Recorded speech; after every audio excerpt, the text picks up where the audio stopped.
नमस्कार. आपल्या सगळ्यांचे महाराष्ट्र सोशल न्यूज चॅनलमध्ये हार्दिक स्वागत. चला वळूया तर एका नवीन बातमीकडे. आजची बातमी. शिवसेनेचे प्रथम महापौर भगवान करंजकाळ यांनी उद्धव बाळासाहेब ठाकरे पक्षाला सोडचिठ्ठी देत शिंदे सेनेमध्ये जाण्याचे निश्चित केले आहे. आज पत्रकार भवन येथे झालेल्या पत्रकार परिषदेत त्यांनी ही माहिती दिली.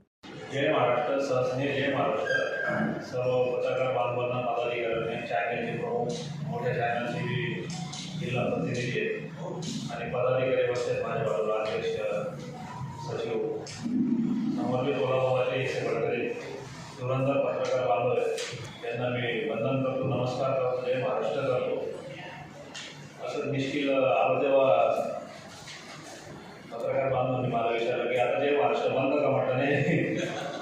शिवसेना उद्धव बाळासाहेब ठाकरे यांच्यासाठी शेवटचं जय महाराष्ट्र आणि तुमच्या सगळ्यांसाठी सहस्नेह जय महाराष्ट्र. मरेपर्यंत, शेवटच्या श्वासापर्यंत, जोपर्यंत यमराज माझ्या दारात येत नाही तोपर्यंत आपलं जय महाराष्ट्र तुम्हाला चालूच आहे. तर काल रोजी मी आधी 2 दिवसापासून मुंबईत होतो, 11 मार्च आणि 12 मार्च. कालचा गुरुवार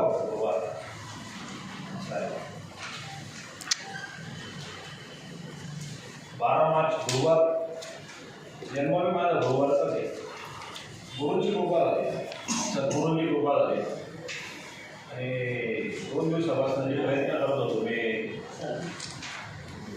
सन्माननीय महाराष्ट्राचे उपमुख्यमंत्री एकनाथरावजी शिंदे साहेब त्यांचे असे धुरंधर आणि महाराष्ट्राचे मोठे नेत्यांच्या माध्यमातून मी प्रयत्न केला, पण अधिवेशन असल्यामुळे त्यांची भेट होऊ शकली. त्या दिवशी ठाण्याला पण गेलो आम्ही. अशी तुम्हाला बरोबर होता आणि आमचा अजून एक स्नेही आहे ते पण होते माझ्याबरोबर. त्या दिवशी 11 मार्चला थोडा निराश झालो. मग 12 मार्चला परत सकाळी आम्ही लवकर उठलो 7 वाजेला. कालचीच गोष्ट आणि भगवंताचं नाव घेऊन स्नान बिन घेऊन त्या हातावरून चला वाटलं. आम्ही डायरेक्ट नंदनवनला गेलो. बघा ते योगा कसा असतो, त्यांच्या बंगल्याचं नाव नंदनवन आहे आणि 18 वर्ष आम्ही जी भगवंत श्रीकृष्णाची वृंदावनवासी भगवान श्रीकृष्ण ज्यांनी नंदनवन केलं पूर्ण विश्वामध्ये, त्यांची 18 वर्ष 1.5 तप सेवा केली 6 वेळेमध्ये. आणि हा माझा परत राजकीय नवीन जन्म होतो. माझ्या जीवनाचं परत नंदनवन करायचं आहे म्हणून मी शिंदे साहेबांच्या शिवसेनेमध्ये प्रवेश करतो. त्यांनी मला होकार दिला.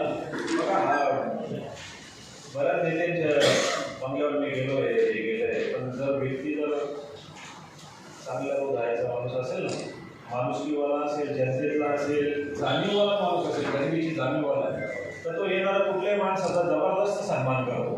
आम्ही 2-2.5 तास त्या नंदनवनमध्ये होतो. येणारे हजारो लोक तिथं आमदार मंत्रीपासून तर सामान्य कार्यकर्ते आणि गरजू, पीडित, संकटग्रस्त व्यक्ती कसाही असो, त्याचा चेहरा जरी फाटला असेल, परंतु आमदार मंत्रीला जी वागणूक तीच त्या आमच्या फाटक्या शेतकऱ्याला किंवा त्या संकटग्रस्त व्यक्तीला ते माणसं देत होते.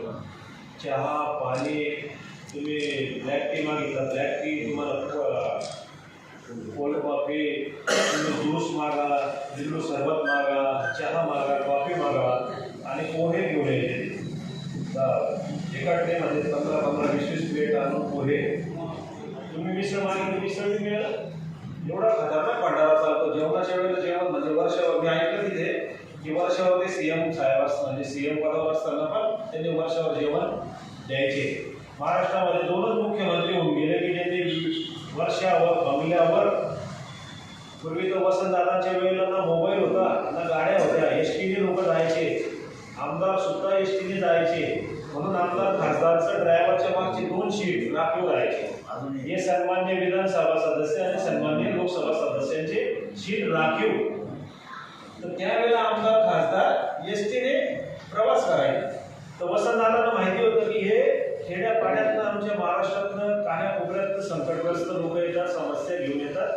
ज्या वेळेला तो व्यक्ती गेला तर 200, 300, 500 जरी राहिले तर वसंतदादा जेवायला बसवायचे, म्हणजे त्यांचे माणसं अशी यंत्रणा होती.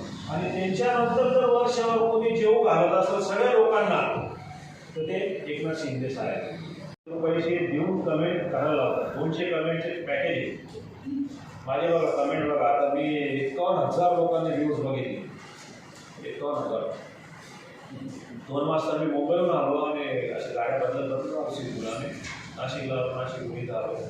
तर 2 वाजेला मी मध्ये हे बघत होतो इंस्टाग्राम, झोप लागत नव्हती. तर बघत ते बाजीराव नाना चालत पत्रकारांवर फोटो काय काढता अन्यायचं एवढा मोठा माणूस अन्यायाची वाजा फोडायला ते येणार नाही. ते 2 वेळा बघितलं मी. म्हणलं तो सनी बाबा त्यांनी ते केलं आहे बा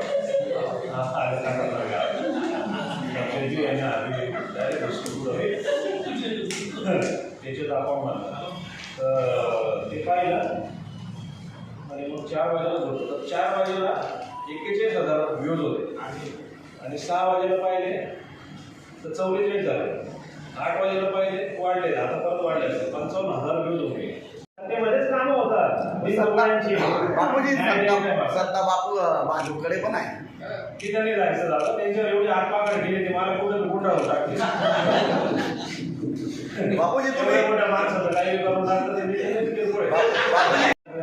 3 वर्षात तर सतत सांगितलं मी त्यांना की जिल्हा प्रमुख पदाची जबाबदारी द्या. लोक सत्ता नसली ना तर माणसं टिकत नाही. माणसं टिकवायची असेल तर माझ्यासारखा व्यक्ती द्या ना तुम्ही. हा, सत्तेसाठी जातो मी. सत्तेच करायचं ना आपल्याला, म्हणून सत्तेमध्ये जातोय. जिल्हा प्रमुख केलं नाही, जिल्हा प्रमुख केलं नाही कारण मी त्याला ऐक नसेल असं नाही तुम्हाला वाटतं. जिल्हा प्रमुख पदाच्या ऐकायचा नसेल मी म्हणून केलं नाही. आमदारीला तिकीट नाही दिलं, जाऊ दे. पैसे नव्हते, पैसे लागतात निवडणुकीला, ते केलं नाही, जाऊ द्या. पण आता जे 29 लोकांसाठी मी ती मदतीसाठी गेलो होतो उंबरठ्याची, जाऊ दे, विनंती केली की ह्या लोकांना काहीतरी तुम्ही दिलासा द्या. तिथं काही त्यांना सहकार्य मिळालं, मदत मिळाली, म्हणून मला उत्खंत आली आणि मी शिंदे साहेबांकडे याच्यासाठी जातो की मला नवीन काहीतरी इतिहास डोळ्यामध्ये घडवायचा आहे. तुमचं असंच पद तुम्हाला राष्ट्रवादी देतो आणि माणिकराव कोकाटे आणि अनिल भाईदास यांच्या समोर बसवतो. महापालिकेचे सूत्र घ्या, तुम्हाला सगळं आम्ही पूर्ण करू, तुम्ही निवडणुकी लढा आणि काही दिवसांनी अजितदादाच्या समोर बसवतो. मी म्हटलं बरं झालं यार आपण तिकडे गेलो नाही, कारण नेता चालल्या गेला तर आपले काय हाल झाले असते. तर तुषार भाऊ म्हणे अरे ते जाऊ द्या हो, त्याच्यापेक्षा तुम्हाला शिंदेच आहे ना.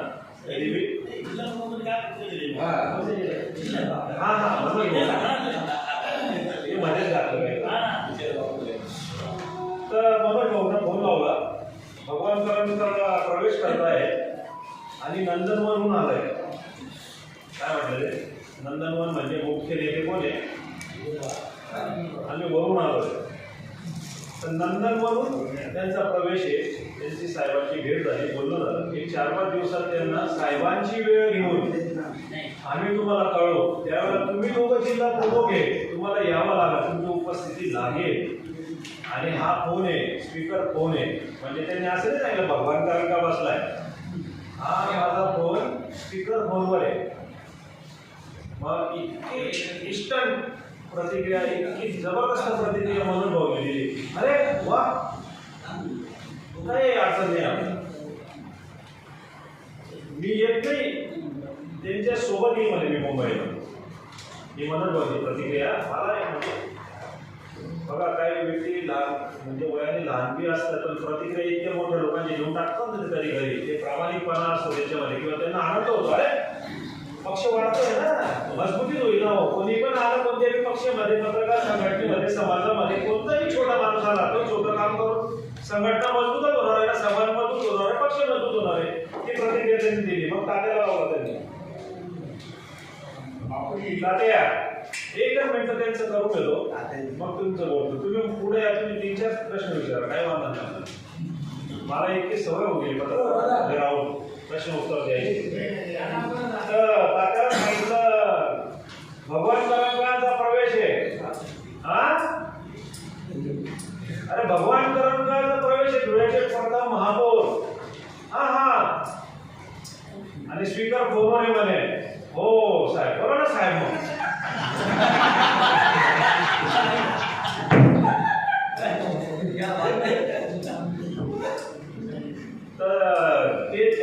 सांगितलं त्यांनी, नंदनवरून आले हा ते, कुठून आले, साहेबांकडनं आले ते, नंदनवरून आले. हे महाराष्ट्राच्या आणि जनतेला माहिती आहे, जे मुंबईचे वाऱ्या करतात ना त्यांना पण माहिती आहे. आणि खास सेनेच्या संघटनेमध्ये जे आहेत, शिंदे साहेबांचे संघटने जे आहेत त्यांना सगळ्यांना माहिती नंदनवन काय आहे, कुठं आहे, काय आहे, काय सूत्र आलं. तर ते नंदनवरून आले. तर तुम्हाला यायचं आहे, हो साहेब, हो हा करून त्यांनी ते नाराज दिसत नाही होत असं. धक्का बसला. बातमी आवडल्यास चॅनलला लाईक व सबस्क्राईब करा व दररोज अशा नवनवीन बातम्या पाहण्यासाठी चॅनलला फॉलो करा. धन्यवाद.